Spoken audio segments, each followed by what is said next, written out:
Next one 426th question. Which of the following is correct in case of potential difference? Potential డిఫరెన్స్లో ఈ కింది వాటిలో ఏది correct అంటున్నాడు. వర్క్ బై చార్జా, వర్క్ బై చార్జా, వర్క్ ఇంటూ చార్జా. So V is equal to W by Q కదా. సో వర్క్ బై చార్జ్ రావాలి. Work by charge, this one is correct. So 426th question. So work by charge is the correct answer.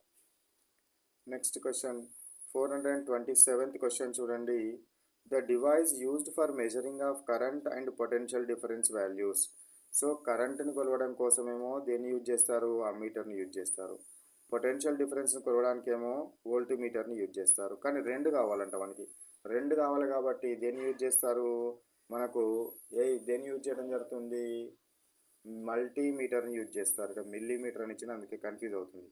Multimeter, ఇది millimetre కాదు multimeter. So మల్టీమీటర్ని use చేస్తారు. మల్టీమీటర్లో అయితే మనం పొటెన్షియల్ని కొలవచ్చు, కరెంట్ని కూడా కొలవచ్చు. Odometer అనే స్పీడ్ని కొలవడం కోసం యూజ్ చేసేది. నెక్స్ట్ 428th question చూడండి. No current flows between two charged bodies when connected if they have.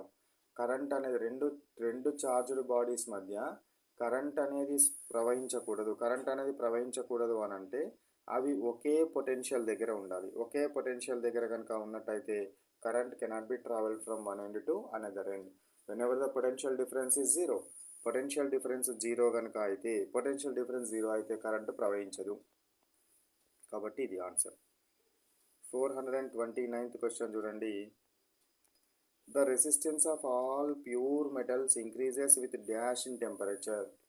So మనకు resistance of what, resistance of pure metals ఏమవుతుంది, if the temperature is increases specific resistance are also increases. Resistances values కూడా పెరుగుతూ ఉంటాయి. Resistance value ఎందుకు పెరుగుతుందంటే ఎలక్ట్రాన్ల కంపనాలు మనకి ఏమవుతాయంటే అస్తవ్యస్తంగా మారుతాయి. కాబట్టి when ever temperature is increases, resistance of the conductor is also increases. Second option is correct.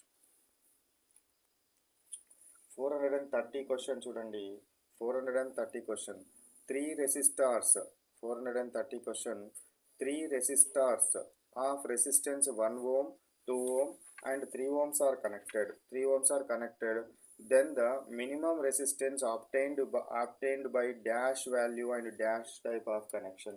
Dash value and dash type of కనెక్షన్లో ఎందులో ఈ విధంగా అవడం జరుగుతుంది అని అంటున్నారు.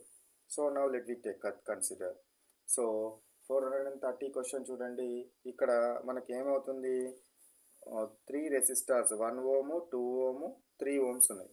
సో ఎందులో కనెక్ట్ చేస్తే మినిమం రెసిస్టెన్స్ ఉంటుంది, సిరీస్లో ప్యారలల్లో కనెక్షన్ చేయాలి.